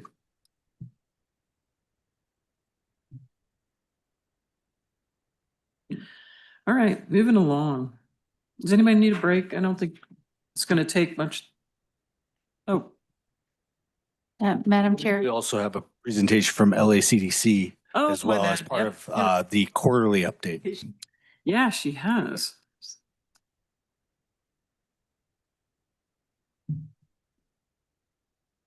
Thanks for the reminder. Go ahead. Okay. Thank you, counselors, for having me. My slides are not as detailed as what was just presented. I'll just be covering the Q2 updates from LACDC. But again, my name is Laura McDaniel, Executive Director of LACDC. And I just wanted to highlight today how we're assisting the small business community, complementing what CDD is already doing. We're also working with several other county departments and other community partners as well. To clarify, we do have, again, 2 contracts with Los Alamos County through Main Street and Creative District, who you heard from last week from Jacqueline Connolly. So I won't really be covering a lot of what Main Street's doing because of the presentation you just heard from her, but I will be covering what LACDC is doing in general, as well as our Chamber of Commerce. We can have a presentation coming up too from Melanie Pena. She's our Director of Discover Los Alamos. The Visitor Center Services are, again, the second contract that we have with Los Alamos County. Okay. So the first slide here talks about business marketing and resources. We have complemented what CDD and Public Works have been doing with DP Road, assisting those businesses down there. We are continuing to run a promotion encouraging people to frequent those businesses. So we've started handing out our community cash e-gift cards. We will be distributing more to those businesses to distribute to shoppers who spend at least $25 at their business through June. So again, it's just a promotion to try to encourage our community to continue to support those businesses through the construction period. We're also working closely with RDC on several initiatives. Shanna did allude to some of them earlier regarding the commercial properties database, making sure that we're more coordinated regionally on informing our partners on opportunities for their businesses to expand into Los Alamos and vice versa. Right now, there is a website through New Mexico Partnerships that I think is underutilized at the state level. And so RDC is going to be taking hopefully a a lead in helping connect all of these communities in a deeper way for North Central New Mexico in particular. So they will be conducting a survey coming up on what we have available and pulling that database together with our assistance. We have launched a business 401k program for chamber members. This will enable our members to better recruit and retain employees by offering additional incentives and benefits to working at our small businesses. So this is brand new. We will be launching some more marketing and communications. We have a local partner here in our region who is willing to have meetings in conjunction with the chamber to help enroll businesses into this program. We did our best to find the most affordable option for our small businesses. So this is, again, brand new, but we're excited about launching that. We have also worked on regional communications with other chambers. So our chamber director, Sandy Jones, has coordinated an effort with the Espanola Chamber and the Santa Fe Chamber to offer a discounted membership package for those who are interested in working with all of our communities to better market their services. So we are in the process of rolling out that communication as well. We also have a new, that's not mentioned here, but we also have a new membership option for solo artists that will help get them engaged in a deeper way with our business resources, and we're coordinating that closely with the Los Alamos Arts Council as well. We have also launched a new chamber, I suppose we're calling it an advisory committee. So we interact with chamber members and the business community on a daily basis, but this new chamber committee will give the chamber a deeper understanding of the chamber member needs. What direction we need to go with some of the priorities to support the small business community. And we have, I believe it's a 7-person committee now, across a range of industries, different viewpoints reflected with those people who are selected to that committee. And we did just have the first meeting in June. So we look forward to continuing those discussions with that committee. We're also working closely with the county on the online business directory, which Shanna had mentioned earlier as well. We already have Main Street and Creative District Directory. I know Los Alamos County staff also track those businesses in the business license process. So we're hoping to come up with a coordinated directory that we can all leverage and reflects everybody in the community, not just chamber members. We also have a chamber member directory that's separate, or not just Main Street and Creative District businesses, but really have a coordinated effort to incorporate everybody, including the home-based businesses, which Dr. Sasser also mentioned earlier. Jacqueline may have alluded to this last week in her presentation, but we're also working to identify a solution to create more downtown signage that complements the county's wayfinding. That's more pedestrian level wayfinding, possibly replacing the current kiosks downtown with digital kiosk option, or just updating them in general. So we're working with the county staff on that, and then also possibly pulling in some resources through New Mexico Main Street to create a coordinated monument sign template that we can encourage local business owners to adopt. Perhaps LACDC also contributes some funding to these private property owners to really help them better highlight the businesses that are in their buildings and in their areas. So that is something that we're working on through Main Street as well. I guess one other thing I wanted to highlight on this slide was that, we have ongoing assistance over the past quarter with small business owners who come into our office asking for help with press releases, social media, support in engaging with their property owners. So I'm trying to identify a system where we can better track those metrics and understand what kind of requests we are seeing and trends associated with those requests so that we can build out additional programming either at the LACDC level or with our chamber members in particular. Next slide. I wanted to, again, highlight, we are doing a lot of work with RDC this past quarter. If you can go back a slide, sorry. Okay. This past quarter, we did promote the RDC microgrants. We had a business roundup event that we held at Project Y. We had 11 attendees at the event, and that again was meant to educate our local business owners about the grant opportunities that are afforded through the RDC microgrant program. They also gave an overview of general resources that the RDC can provide too. So we're seeing a lot of businesses very interested in grants, of course, and more hesitant to take out loans. And so any opportunity we can to encourage them to apply to this program, which awards up to $3,000, we're taking that opportunity. We also hosted the Leadership Los Alamos Economic Development Session.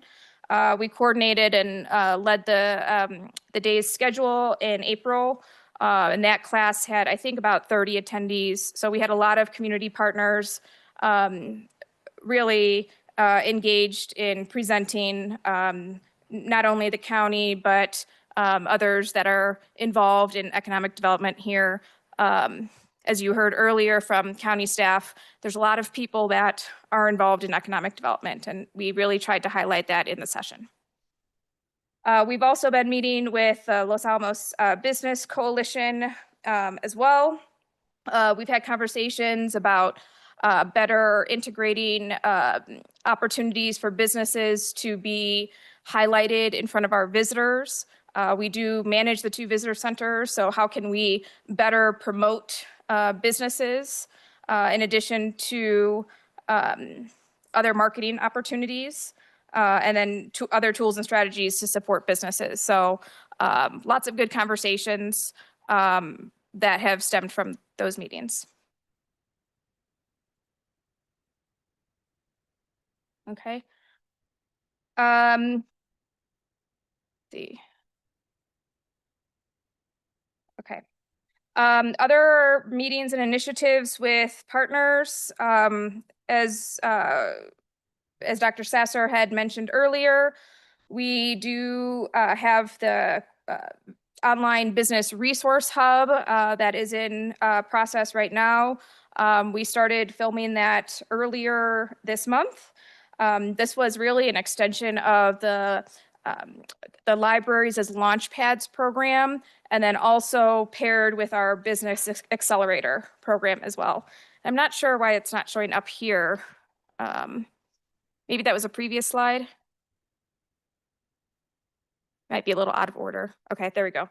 And so we are connecting different resources in our community and also regionally, filming those resources so that it lives online. And again, we filmed our Business Accelerator last cohort. And so all of those videos will also be available in this resource hub as well. We worked closely with County DPU and the state's consultant, Adelante, for the CPACE program. We're very happy that it was adopted here, so thank you.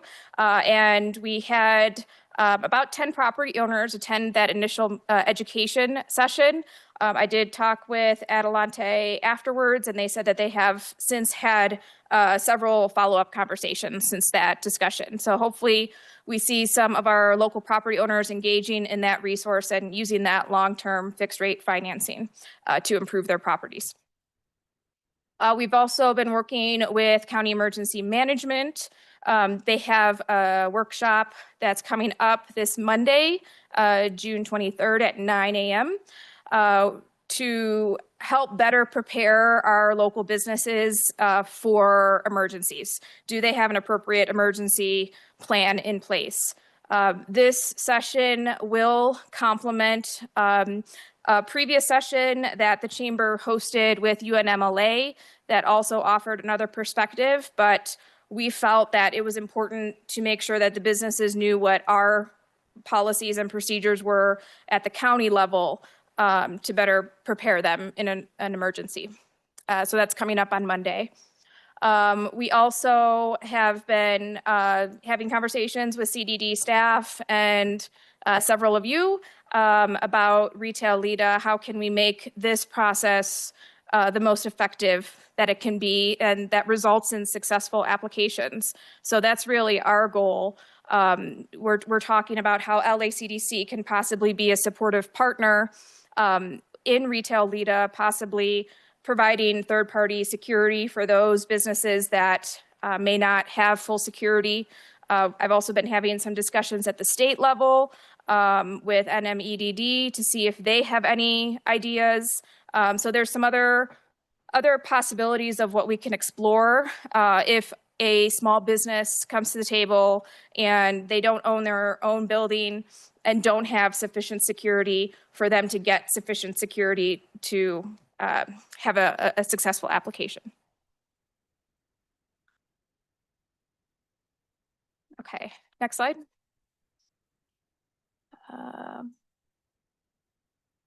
If you can go back, there we go. I also wanted to highlight then some of the chamber initiatives.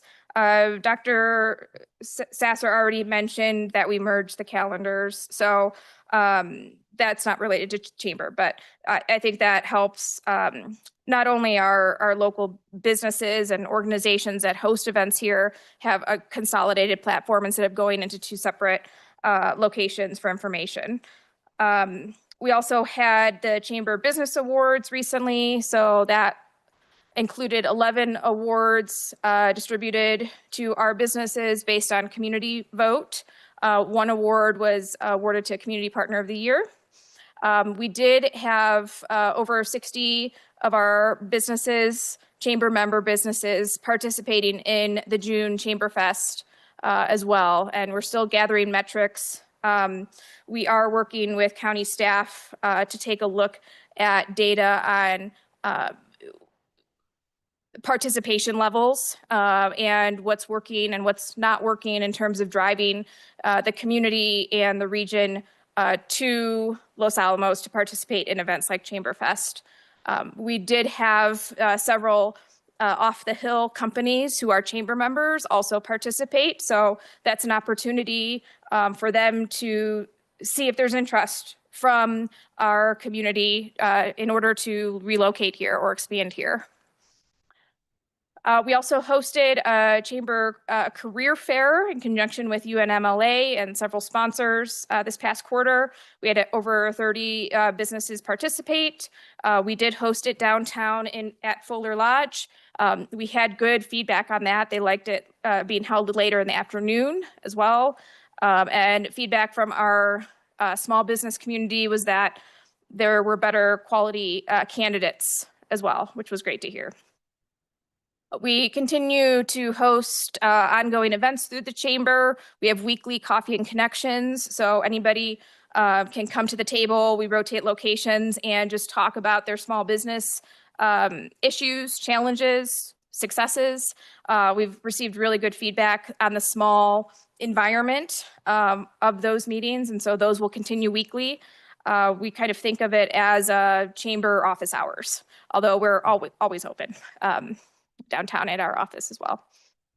We posted ribbon cutting for the Los Alamos Makers relocation this quarter too. So they moved from Orange Street to downtown, which we love to see. And they're in close proximity to Metzger's for supplies. And we just are really thrilled by that move and welcoming them to the district. We posted several business after hours at business member locations, and then continued to host many business breakfasts, which are really meant to engage the business community in networking opportunities, but also training and professional development. We are basing the business breakfast topics on specific requests that we're getting from chamber members based on our annual survey. We've also obviously done a lot with Main Street and Creative District. And again, you heard from Jacqueline last week. Okay. Next slide. Okay, this is a lot of text, but I just wanted to end with that, we want to see how LACDC can continue to support and complement county efforts, proactively support economic development initiatives that help strengthen our small business community. And that's our goal ultimately. And I think this past quarter, we did have a lot of successful partnerships with several county divisions. And I think it's that teamwork and identifying ways that LACDC as a private nonprofit can help the county in ways that maybe the county is hindered by, perhaps. But we have a lot of daily interactions with small businesses, and so we're trying to help identify the best ways for them to be successful here. I'm excited about identifying ways to get creative to really proactively promote development opportunities in our county as well, whether it's creating a landing page, a website for promoting those development opportunities. We're working with Discover Los Alamos, through Discover Los Alamos, to identify a specific page dedicated to group travel so that people who are planning trips here can visit losalamos.org and find all the resources to make their group travel here successful. You heard from Dr. Sasser that she's working closely with tour groups, bus groups that often visit Albuquerque and Santa Fe. So how can we equip them with information to make it easy for them to plan their travel here? We're also relaunching the facade loan program as well. And so this is something that we put on pause during COVID, and we're bringing that back now. So we have a new updated application. We have a list of businesses who already want the application when it's ready, and we're just working through the final logistics of the process for approval from the LACDC board and myself. And then we will be launching that very imminently. But it will, again, equip our business owners, our property owners, with the ability to receive a 0% interest loan. In the past, we've had, I believe, 8 successful projects that totaled just under $100,000 over the course of several years. A lot of them were using the funds for signage and to improve the facades, right? So that can include patios and other facade elements as well. We had briefly highlighted before that the Bandelier shuttles are not running this season. And so we really want to try to support the White Rock business owners who may see a downturn in businesses or in business because visitors are going straight to Bandelier. They're not having to stop at the White Rock Visitor Center and engage with our staff. So we're talking with the businesses about additional signage that can go up along the road possibly, and then also leveraging our ambassador program. We've made outreach to Bandelier directly to guide them and their staff on the best talking points when they're engaging with visitors. They have expressed to us that they really see the value in our visitor center services. So they will be directing people back to our visitor center and encouraging them to extend their stay in our county. But we want to make sure that they're highlighting the right points and knowing appropriately how to direct visitors to our local businesses and restaurants. We are working on the LACDC strategic plan. And so that's going to be a process where we're again seeing how we can support the county's goals, support the region's goals, but most importantly, how do we strengthen our White Rock and Los Alamos business community? So I listed just an example of some of what we're working on, but again, there's a lot that will be discussed through our strategic planning process. Okay, and I think those are my slides and updates for today, and I'm happy to answer any questions. All righty, thank you very much. Any questions from counselors? Counselor Habman? Thank you, Chair. Thanks for hanging in there tonight and being a good team player with all your counterparts who also spoke earlier on this topic that's so important. You mentioned the loan program for small business facade improvements, the facade loan program. How is CDC funding that? Madam Chair, Councilor Havman, we are funding that through LACDC. So our board has approved up to $100,000 in direct assistance to our business community through facade loans. So you have the monetary resources to do that, and I'm hearing you say. Correct. And can you give a couple examples? You said 8 businesses have done this in the past several years. Can you give a couple examples? Do any come to mind, or did Sure. that kind of predate your tenure? I'm not sure. No, I actually just pulled all of that data. So I would say the majority of those projects were for signage.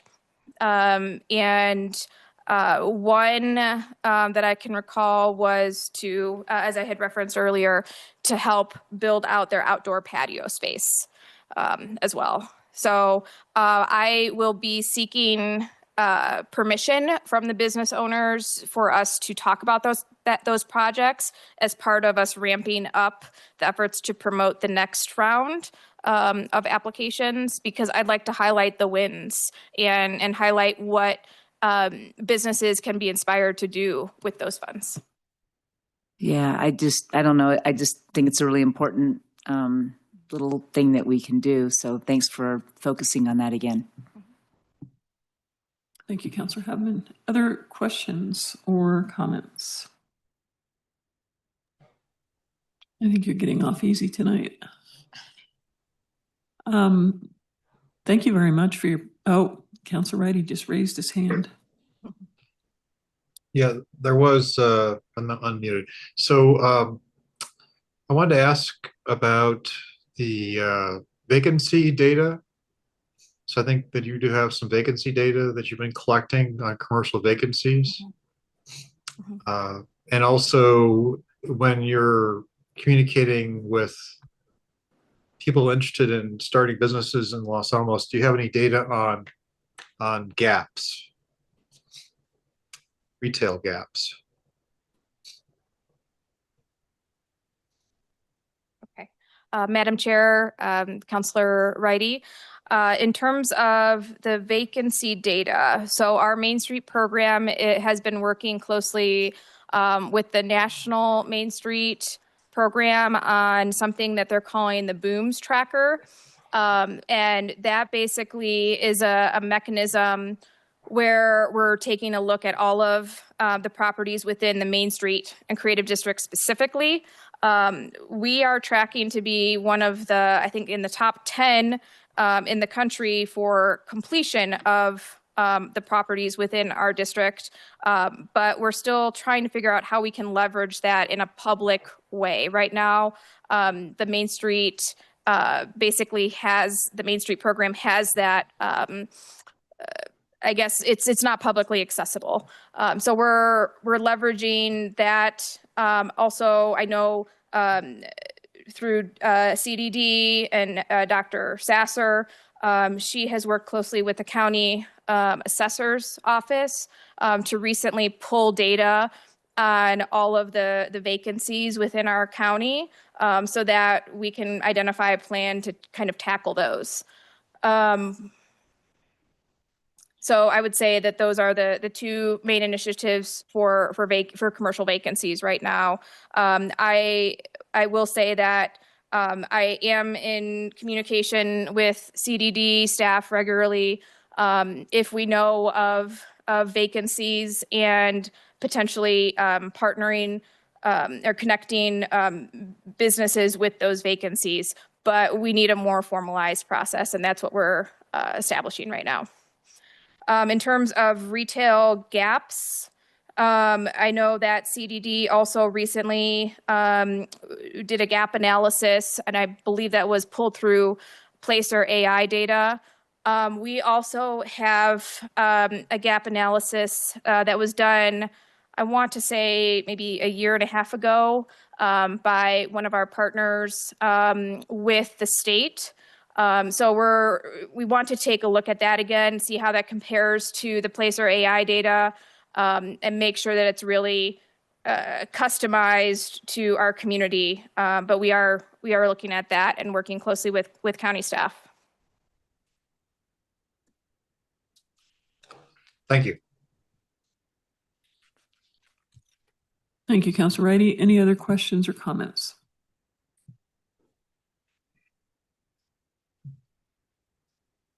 I was going to ask for public comment in a sec. All right. Any public comment on this whole topic of economic vitality?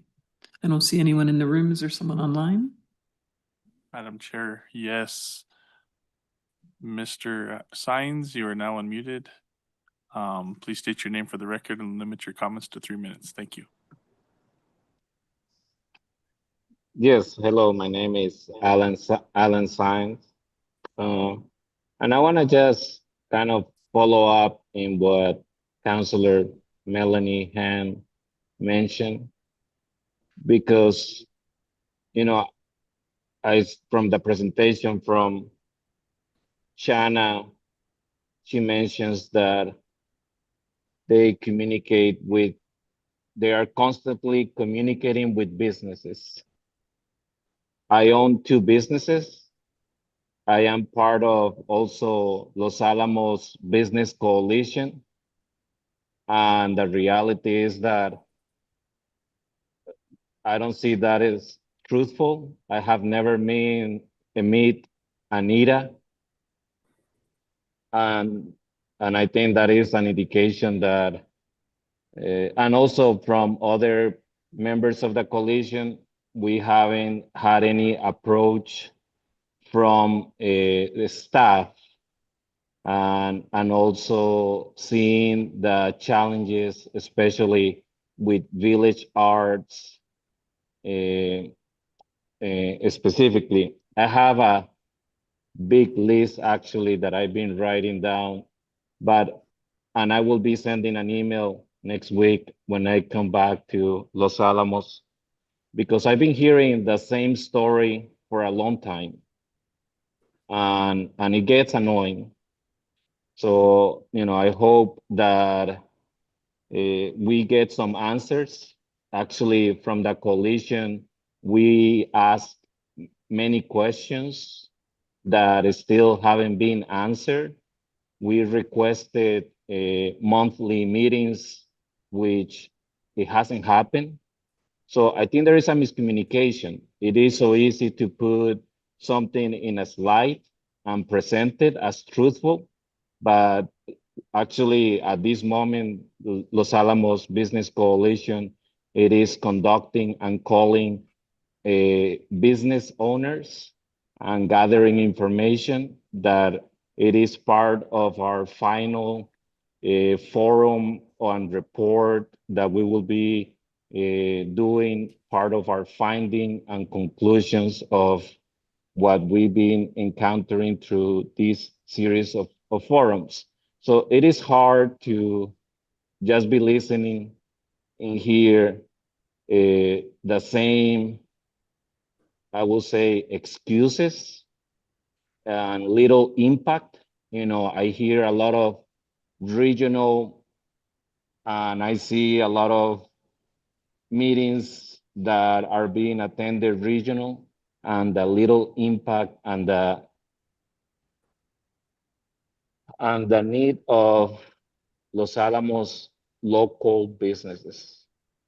So I will be sending an email maybe that makes a little bit more sense, asking better questions, but all this is also part of our final report from the coalition or findings and of what we have encountered on why Los Alamos it is in the situation that it is. That it is not a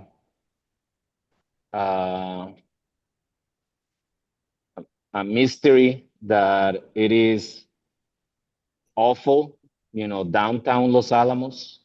And I appreciate actually Lauren McDaniel for all the work that she does, but she cannot do it by herself. I know that there are several contracts that she has with the county, but those contracts needs to be reviewed, better supported, so they can do a job that the county right now use the LACDC as a staff augmentation, and that's not fair. It shouldn't be on LACDC alone. So if we're talking about economic development, let's all play a role in this situation. You know, we have put this statement many times that the most important and what the community cares is supporting local businesses. And the reality is that there is little impact on doing that. So I hope that. Mr. Sines. Am I running out of the 3 minutes? Yeah, a little, quite a ways over. I was hoping you were going to wrap up. And the last thing that I'm going to say, just continuing with what David Rieger said as well, it is about LIDA. You know, as also as Sala, as business owner and of Sala, that we applied through LIDA, and we went through a process that there was no process, and still finding out that we're still working on it, and empty promises, it is discouraging. So I hope that, as she mentioned, in July, something will be presented. So again, thank you for your time. I will be sending an email so I don't waste more of that time, but thank you for listening, and thank you. Bye. Thank you, Mr. Sines. Any others? Any more public comment online? Please raise your hand.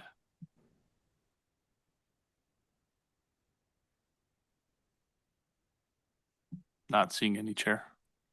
Thank you, Mr. Real. Thank you, Ms. McDaniel. I really appreciate it. Thank And you. all the other presenters on this topic, I really appreciate your time on this. We only have a couple more items on the agenda, so let's just finish. Item 6 is the council chair report. I'm just going to mention a couple of things. On June 4th, Danielle Duran facilitated a meeting with the MLA and NNSA personnel regarding cleanup activities and other environmental related projects. I also attended the Chamber of Commerce VIP reception before the concert on June 6th and accepted the Sustainability Award with county staff. On June 11th, we had a online meeting. Rep Chandler and I met with the Bluffs and Canyon Walk Management to talk a little bit about communications and expectations of inspections and other things. You heard a little bit of that from Dan Osborne earlier. And this morning, Counselor Haveman and I met with the CEO at LAMC to just talk generally about what's happening at the medical center and some of their needs and concerns. And that's all I have for the chair report. Item 7 is boards and commission liaison reports. Any liaison reports from counselors? Counselor Hand?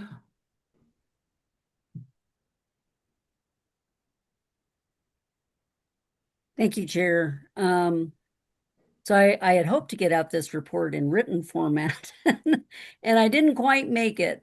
So I'll try to get through it very quickly. So let's see here. I have part of it on my report already. So basically the Lodgers Tax Advisory Board canceled their meeting on the 17th, so nothing from them. The Transportation Board, they met on the 5th of June. There was an update from the Los Alamos Airport from the new airport manager, Gary Goddard. There will be an open house on June 28th at 9 a.m. in coordination with Science Fest. The airport terminal can be rented for public use at any time. Give them a call. The T-Hangar construction and development of the only New Mexico net zero airport was discussed. Also, they plan to install a kitchen for staff use.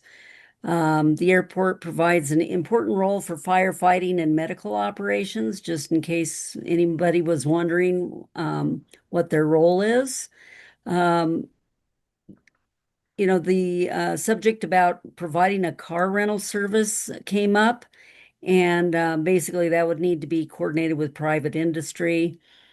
Los Alamos is considered a more dangerous airport for flying due to its location on top of a mesa with canyons on the north and south, with 0.57 accidents per 1,000 trips, which is higher than other New Mexico airports. The next agenda item was discussion of Canyon Rim Trail feasibility to the Los Alamos Medical Center and Omega Bridge. The T-Board voted unanimously to ask council for a feasibility study since current master plans don't address it. Regarding the regional and state working group, there's a meeting on the 28th. It was basically some follow-up decision-making after presentations from Rio Arriba County and Espanola. And, council then voted to award $2.7 million to Rio Arriba County for FY26 for their nursing facility. Juvenile Justice Advisory Board met on May 21st. They approved individual and family therapy services, $1 to $2 million over 3 years. CYFD federal funding, Title II grant is what it was. Funding starts July 1st with an adjusted start date for therapy services of June 1st. And there are already 7 people lined up to use those services. There's a turnover of 2 staff members, and currently they're interviewing for replacements. With the North Central New Mexico Economic Development Board, their next meeting is coming up on the 26th, and it will be held in Red River. I don't think I'll go through the whole agenda.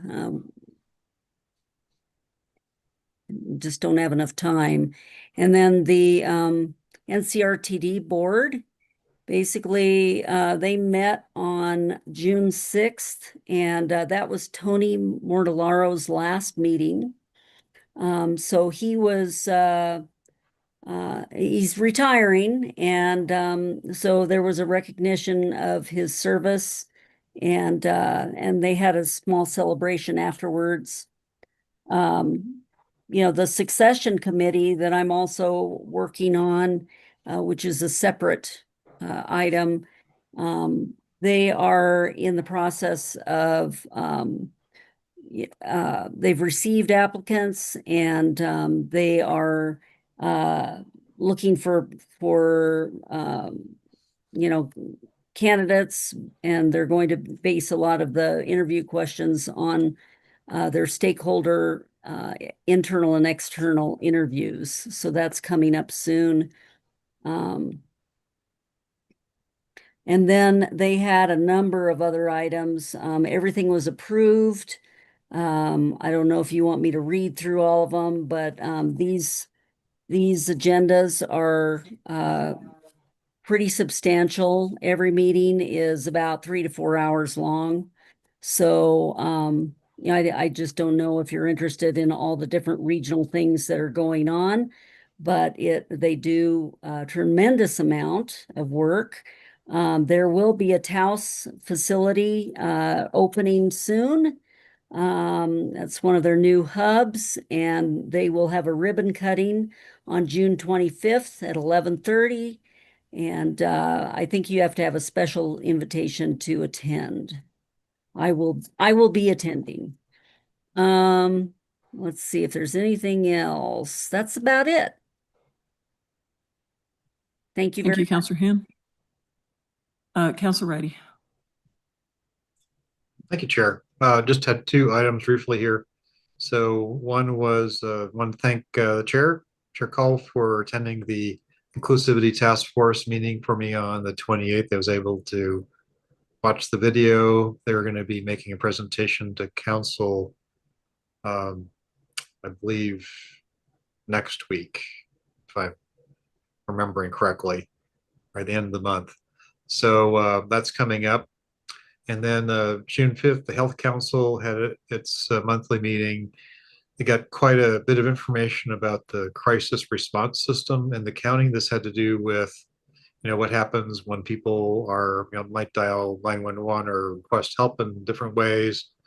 What kind of resources come in to help people, and how is that coordinated? And what are the protocols? How is that done? Because there had been a letter to editor in the paper about that, and how it may have seemed, maybe overly onerous and difficult when you have, a teenager who's gotten word that they need help. They also had their training from the legal staff, the slates on IPRA and OMA. And we've been doing interviews. And so I wanted to, request again that we update the questions on the interviews. This has been an item that I brought up since 2019. So some of the Counselor Reddy, questions, yeah. Can I interrupt you on that? Yeah. So the working group, I was going to report on this. The working group met on Friday, and we have updated the questions. Okay. We were just reviewing them just to make sure they were what we had all agreed to, and I think those are ready to be sent out. So there are updated questions. Yeah, That I think you'll sounds like good. them. Hopefully they'll be perfect. That'd be great. So thank you for doing that. It's only 6.5 years later, but that's good. Okay, thank you. I just want to clarify, I was not here 6.5 years ago. No, you can't They would have take, been done well, I sooner. don't know. I think you get ownership for everything that's ever happened when you're on council. That's my understanding. Is that your full report? Yes, for that, yes. Thank you. Yeah, okay, thank you. Other liaison reports? Yeah, Counselor Herman? Thank you. The Planning and Zoning meeting on May 28th, they had a application for a variance from the Development Code dimensional standards to put a accessory structure, a shed in the backyard. And that was approved, and they approved new Vice Chair Benjamin Hill. And that was it. Thank you. Other liaison reports? Chair Cole, Counselor Neil Clinton, go ahead. I owe a library board report, but I will have that in sometime this week. Is there anything you wanted to highlight? No. Okay, thank you. All right, that moves us on to working group and external entities reports. Again, I was going to report on the BNC working group and the interview questions. Other working group or external entity reports. I know Counselor Hand kind of did some of hers already. There is a report that was submitted by Counselor Righty. Anything you wanted to highlight, Counselor Righty? Yeah, I think I'm still unmuted. Yeah, actually, I did want to highlight, so we did have our meeting with Clovis today. And just briefly, what we heard is that their Retail LIDA program is more of a reimbursement style program. So they don't provide an upfront grant or loan. They have, and we're going to get some more details. I'd seen some of this online, and this is what I gathered, was that it's over a period of years. For example, if their business opens up and they're selling clothing, and that's generating GRT, they can get reimbursed. I'm not sure, it depends on the sales, like how often.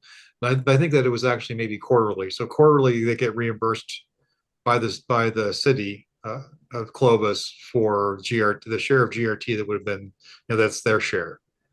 So, and then the same kind of concept would be as if there's a construction part of it. They're building a new facility, new store in town or whatever, then you're paying GRT on that. So you'd be eligible for the GRT, and I'm not sure about other aspects of there's incentives for GRT. And I think as we had heard before, they do have a gap analysis that is part of the scoring criteria for projects. And they have successfully done 4 projects. They're not necessarily all, it can take many years to get the GRT back, or get the GRT reimbursed for whatever they agree to. But it's not a program where there's any monies provided up front by the city. And so for there is no security required, because they're just paid for things as they are eligible. So, and I think tomorrow Councilor Brieger has another follow-up meeting with some of the city folks. And so I'm sure we'll hear a little bit more later. So, and as I mentioned, we're going to have our next presentation in August, I believe, for the work session in August for the working group. That's correct. I think it's on the tickler. So anyway, I thought that was a useful meeting, and I'm sure we'll get some more details tomorrow, where they're going to send us some other documentation. So thanks. Yeah, that would be interesting to hear about. Great. Any other reports for external entities or working groups? All right, we are on to item 9, adjournment. Unless anybody objects, we're adjourned.